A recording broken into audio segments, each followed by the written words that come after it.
आपल्यासोबत राष्ट्रवादीच्या नेत्या वैशाली नागवडेत, आपण त्यांच्यासोबत बातचीत करूयात. ताई, स्वागत आहे आपलं. तुम्ही येतात दौंडमधून राष्ट्रवादीनं मागणी केली आहे की ही जागा राष्ट्रवादीला सुटावं. कुठपर्यंत चर्चा झाली? खरं तर आमचे सहकारी वीरधवल जगदाळे हे यांनी एक 15-20 दिवसापूर्वी अशी मागणी केली होती की राष्ट्रवादी काँग्रेसला ही जागा मिळावी. कारण तसा राष्ट्रवादी काँग्रेस पक्षाचा पराभव फक्त 650 मतांनी मागच्या विधानसभेला झाला होता. त्यामुळे आता आमची सगळ्यांचीच ती मागणी आहे. शेवटी अजितदादा घेतील तो निर्णय आम्हाला सगळ्यांनाच मान्य असेल, असंही त्यांनी तेव्हा सांगितलं होतं.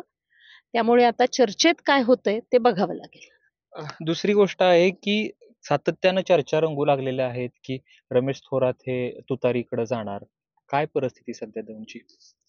आम्हालाही तुमच्या माध्यमातनं किंवा काही प्रिंट मीडिया असेल किंवा काही तुमच्या इलेक्ट्रॉनिक मीडियाच्या माध्यमातूनच कळतंय की ते जातायत. परंतु आमच्या कोणाशी त्यांची कुठल्याही प्रकारची चर्चा झालेली नाही. कारण आम्ही सगळ्यांनी मिळून अजितदादांचं काम लोकसभेला किंबहुना अजितदादांच्या अत्यंत विश्वासू कार्यकर्ते म्हणून ते ओळखले जातात. आणि मी असेल, आमचे वीरधवल बाबा असतील किंवा आमचे अनेक कुटुंब आहेत दौंड तालुक्यामध्ये जी अजितदादांवर निष्ठा ठेवून आतापर्यंत काम करतात. त्याच्यामुळे आमच्या कोणाशी तरी त्यांची अजून चर्चा झालेली नाही. पण ते नाराज का असावेत असं तुम्हाला वाटतंय? मला वाटत नाही नाराजीचा काही विषय असावा. परंतु त्यांच्या म्हणण्यात असं येते, हे त्यांचं म्हणणं मी सांगते की त्यांच्या कार्यकर्त्यांचा आग्रह आहे. तर त्यांचे कार्यकर्ते म्हणजे कदाचित त्यांचा वैयक्तिक, कारण सातत्यानं असं बोललं जातं की दौंडमध्ये फक्त राष्ट्रवादी काँग्रेस किंवा भाजप किंवा सेना कुठलाच पक्ष अस्तित्वात नाही आणि फक्त खूल गट आणि थोरात गट आहे. परंतु माझ्या माहितीप्रमाणे हे म्हणणं चुकीचं ठरेल. कारण गेली 24 वर्ष राजकारणात काम करत असताना मला वैयक्तिकरित्या तरी पक्षाच्या माध्यमातून काम करण्याची संधी मिळाली राष्ट्रवादी काँग्रेस पक्षाच्या. तेव्हा काही लोकांचं असं म्हणणं असेल, उलट माझं असं म्हणणं आहे, ज्या लोकांचं असं म्हणणं आहे की इथे पक्ष अस्तित्वात नाहीत, त्या सगळ्याच लोकांनी पक्षाच्या चिन्हाशिवाय मग उभं राहावं. मला दुसरा प्रश्न विचारायचा आहे की तुम्ही राहुल कुलांच्या उमेदवारीला विरोध का करताय? किंवा सिटिंग गिटिंग हा फॉर्म्युला आहे महायुतीचा बहुधा. मग असं असताना तुम्ही मागणी करताय? राहुल कुलांना विरोध म्हणून आम्ही करत नाही. पण पॉझिटिव्हली आम्ही आमच्या नेत्याकडे आमची मागणी करू शकतो की ही जागा आपल्याला घ्या. आम्ही नेहमीच राजकारण करत असताना पॉझिटिव्ह राजकारण केलेलं आहे. आणि तुम्ही सातत्यानं बघताय की 650 मतांना पराभव हा फार मोठा पराभव नाही. मागच्या काळात सुद्धा तुम्ही बघितलं असेल, अनेक गोष्टींमध्ये आमचे मतभेद झाले. परंतु विरोध करण्यासारखे मनभेद नाहीत.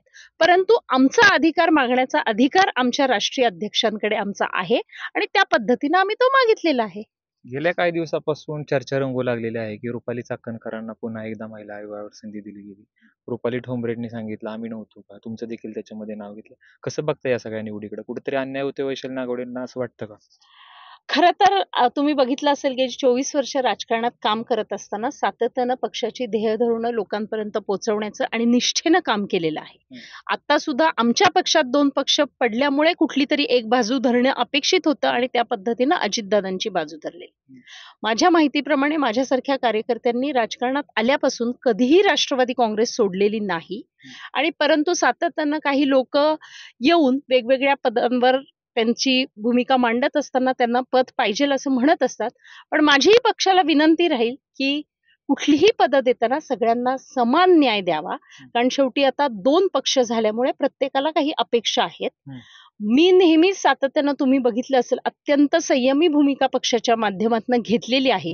मग ते दौंडचं राजकारण असेल, जिल्ह्याचं राजकारण असेल, वेळोवेळी तुम्ही बघितलं असेल दूध संघामध्ये असेल, जिल्हा बँकेमध्ये असेल, आप्पा तिथे एकटेच संचालक म्हणून गेले. परंतु दौंड तालुक्याला जास्त मतं असताना सुद्धा 2 नंबरची कधीही जागा देण्यात आलेली नाही. माझ्या माहितीप्रमाणे त्यात अजितदादांचा काहीही दोष नाही.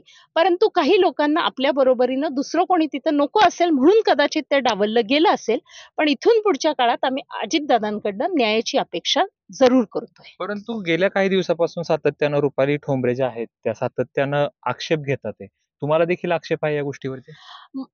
कसं आहे, रुपाली ठोंबरे माझ्या सहकारी आहेत, रुपाली चाकणकर माझ्या सहकारी आहेत. परंतु होत असताना सगळंच मला पाहिजे अशी भूमिका कोणी, मग मी जरी असेल तरी ती घेऊ नये. कारण शेवटी पक्ष हे कुटुंब आहे, एक परिवार आहे आणि एक कुटुंब आणि परिवार म्हणून चालत असताना कुटुंब प्रमुखाला पण शेवटी सगळ्यांना न्याय द्यायचा आहे आणि त्या भूमिकेतनं आम्ही सगळ्यांनी पण संयमी राहायला पाहिजे.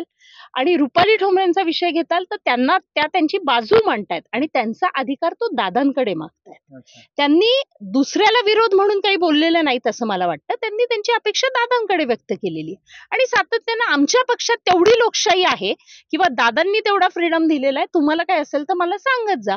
त्या पद्धतीनं रुपाली ठोंबरे ह्या पूर्वीच्या मनसे कार्यकर्त्या आहेत.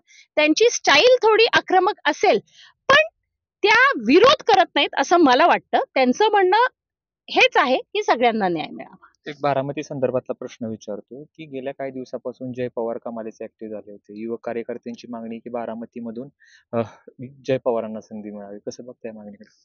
बारामतीबद्दल बोलायला एवढी मी मोठी झालेली नाही, त्याच्यामुळे नो कॉमेंट्स.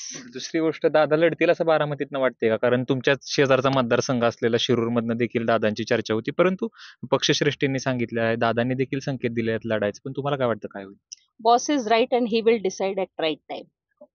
तरी त्या वैशाली नागवडे त्यांनी दौंडची उमेदवारी का मागितली हे देखील सांगितलं गेलं आणि तसेच रुपाली चाकणकरांना मिळालेल्या संधीबद्दल देखील त्यांनी आपलं भाष्य व्यक्त केलेलं आहे.